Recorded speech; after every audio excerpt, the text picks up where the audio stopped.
Hi friends, welcome to our channel. நீங்கள் நம்ம சேனலை ரொம்பவே சூப்பரான குருமா இட்லி தோசைக்கு சாம்பார் சட்னி செஞ்சு போர் அடிச்சிருச்சா அப்போ இந்த மாதிரி குருமா ட்ரை பண்ணி பாருங்கள். அதுக்கு முன்னாடி நம்மளோட சேனலை ஃபஸ்ட் டைம் பார்க்குறவங்க கீழே உள்ள சப்ஸ்கிரைப் பட்டனை கிளிக் பண்ணிக்கோங்க. பக்கத்தில் உள்ள பெல் ஐக்கானையும் கிளிக் பண்ணிக்கோங்க. வாங்க வீடியோக்குள்ளே போகலாம்.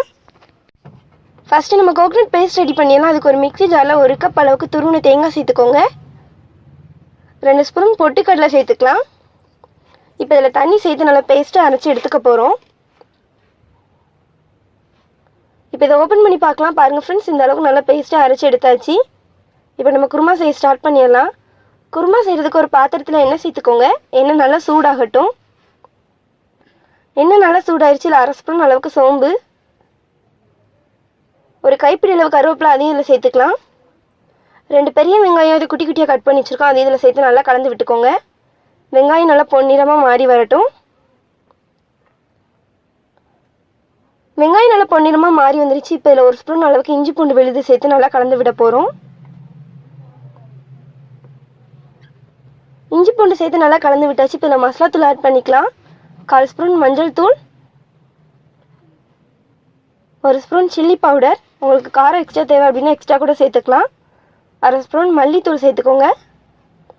இப்போ இதை நல்லா கலந்து விடலாம். பொடியோட பச்சை வாசனை போகிற அளவுக்கு நல்லா கலந்து எடுத்துக்கோங்க. 2 தக்காளி அது குட்டி குட்டியாக கட் பண்ணி வச்சுருக்கோம். அதையும் சேர்த்து நல்லா கலந்து விடலாம். இப்போ இதில் 1 கிளாஸ் அளவுக்கு தண்ணி சேர்த்துக்க போகிறோம். இப்போ இதை நல்லா கலந்து விட்டுட்டு உப்பு தேவையான அளவு சேர்த்துக்கலாம். உப்பு சேர்த்து நல்லா கலந்து விட்டுக்கலாம். இது இப்போ ஒரு கொதி வரட்டும். ஒரு கொதி வந்துருச்சு. இப்போ நம்ம அரைச்சி வச்சுருக்க கோகனட் பேஸ்ட்டு சேர்த்துக்க போகிறோம். மிக்ஸி ஜாரில் 1/4 கப் அளவுக்கு தண்ணி சேர்த்து அது இதில் சேர்த்துக்கலாம். இப்போ இதை நல்லா கலந்து விடுங்க. தேங்காயோட பச்சை வாசனை போகிற அளவுக்கு நல்லா கலந்து எடுத்துக்கலாம்.